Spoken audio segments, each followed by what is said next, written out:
살기로 했네. 주님 뜻대로 살기로 했네. 주님 뜻대로. 백성의 온 종족들이 각기 자기 장막문에서 우는 것을 모세가 들으니라. 이러므로 여호와의 진노가 심히 크고 모세도 기뻐하지 아니하여 모세가 여호와께 여짜오되 어찌하여 주께서 종을 괴롭게 하시나이까?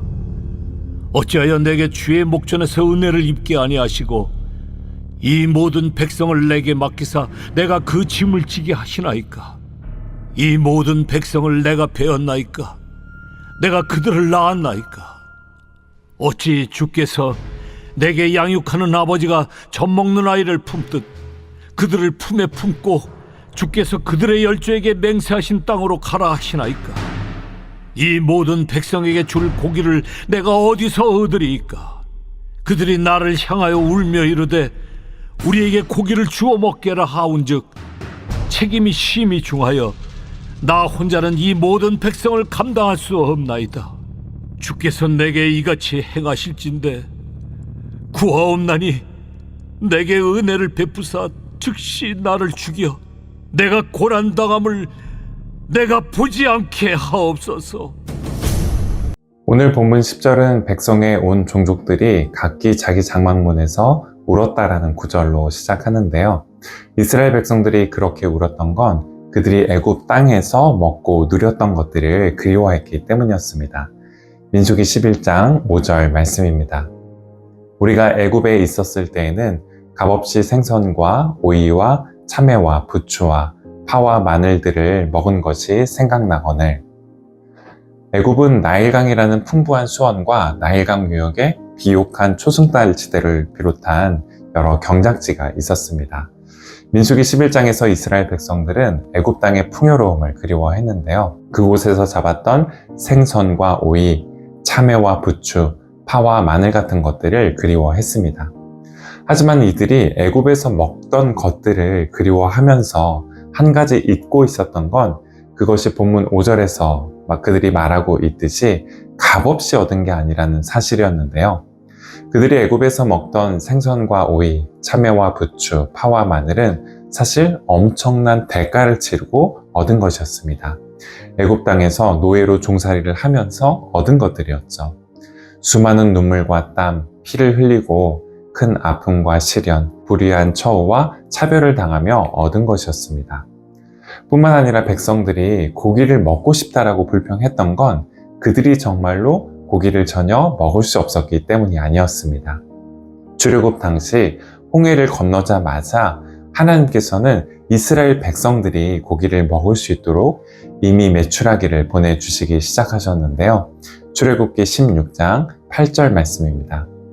모세가 또 이르되 여호와께서 저녁에는 너희에게 고기를 주어 먹이시고 아침에는 떡으로 배불리시리니 이는 여호와께서 자기를 향하여 너희의 원망하는 그 말을 들으셨음이라. 우리가 누구냐? 너희의 원망은 우리를 향하여 함이 아니요 여호와를 향하여 함이로다. 아멘. 하나님께서는 광야 생활을 하는 이스라엘 백성들에게 만나를 내려주시고 메추라기를 보내주셨습니다. 만나와 메추라기로 그들의 배가 부르게 하셨죠. 그런데 출애굽기에서부터 이미 이 메추라기를 먹기 시작했던 그들이 출애굽기와 레위기를 지나 민수기에 이르러서도 여전히 고기를 찾으며 하나님과 모세를 원망했던 이유가 어디에 있었을까요? 정말로 배가 고프거나 고기가 부족해서 그랬을까요? 그렇지 않습니다. 시편 78편의 저자인 아삽은 이스라엘 백성들이 불평했던 이유를 이렇게 밝히고 있는데요. 시편 78편 29절부터 30절 상반절까지의 말씀입니다. 그들이 먹고 심히 배불렀나니 하나님이 그들의 원대로 그들에게 주셨도다. 그러나 그들이 그들의 욕심을 버리지 아니하여. 배가 고프면 먹을 것을 찾고 목이 마르면 마실 것을 찾는 것은 당연한 일입니다. 고기를 먹고 싶으면 고기를 찾게 되는 건 역시 자연스러운 일이죠. 하지만 문제는 그들이 배가 부르면서도 욕심을 버리지 않았다는 데 있었습니다. 필요 이상으로 더 많은 걸 계속해서 구하며 탐심을 부렸다라는 데 있었죠. C.S. 루이스의 천국과 지옥의 이혼이라는 소설을 보면 탐욕이 어떻게 우리를 불행하게 만드는지 다음과 같이 그리고 있는 장면이 나오는데요. 이 소설은 지옥에 머물다가 천국에 잠깐 초대받아 올라온 유령들에 관한 이야기를 담고 있습니다. 그런데 대부분의 유령은 천국에 와서도 천국을 제대로 누리지 못합니다. 각자가 여전히 죄에 얽매여 있었기 때문입니다. 죄에 얽매여 천국을 불편해할 뿐만 아니라 심지어 다시 지옥으로 되돌아가려고 하게까지 되는데요. 그중 한 유령은 탐욕에 얽매여 있었습니다. 천국에 초대받아온 그 유령 앞에 한 번은 거센 바람이 불어서 황금사가 대여섯 개가 떨어졌는데요. 그 사과를 보고 유령이 보인 반응을 소설 속 주인공인 나는 이렇게 전해주고 있습니다.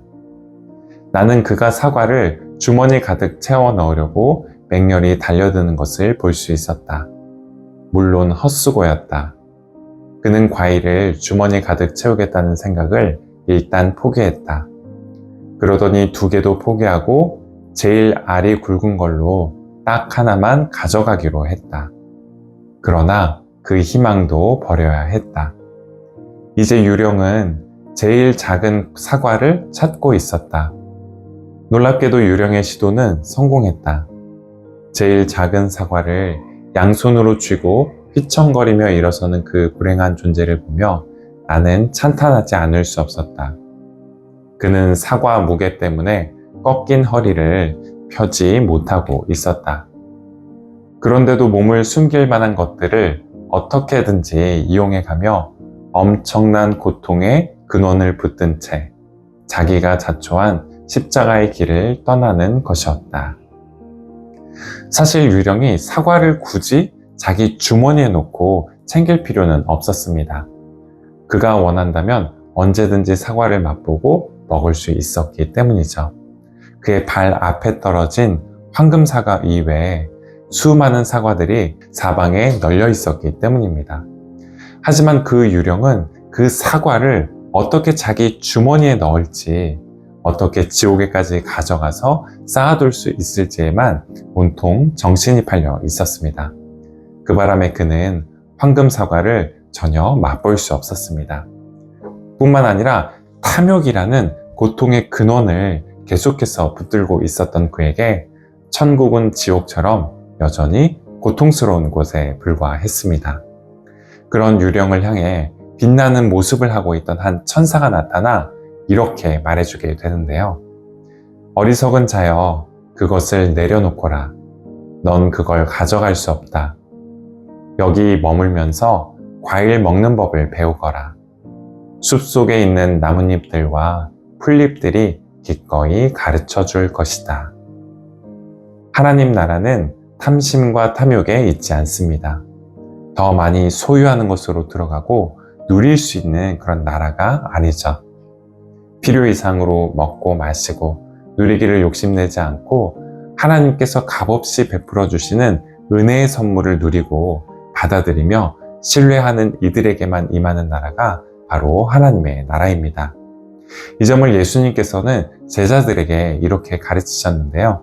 누가복음 12장 29절부터 31절까지의 말씀입니다. 너희는 무엇을 먹을까, 무엇을 마실까 하여 구하지 말며 근심하지도 말라. 이 모든 것은 세상 백성들이 구하는 것이라. 너희 아버지께서는 이런 것이 너희에게 있어야 할 것을 아시느니라. 다만 너희는 그의 나라를 구하라. 그리하면 이런 것들을 너희에게 더하시리라. 아멘.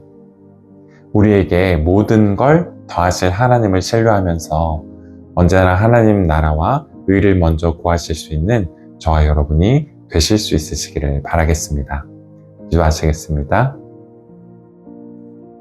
주님, 하나님 나라는 무엇을 먹을까, 무엇을 마실까를 걱정하고 근심하는 이들에게 임하는 나라가 아닙니다. 오히려 이 모든 것이 우리에게 있어야 할 줄을 아시고 필요한 모든 것을 공급해 주시는 하나님을 신뢰하는 이들에게 주어지는 나라입니다. 광야와 같은 인생길을 살아가면서도 주님께서 우리 안에 주신 기쁨과 행복, 주님께서 값없이 베풀어 주신 은혜의 선물을 발견하고 맛보고 누리는 중에 주님의 나라의 백성으로 살아가는 저희 모두가 되게 하옵소서. 예수 그리스도의 이름으로 기도드립니다. 아멘.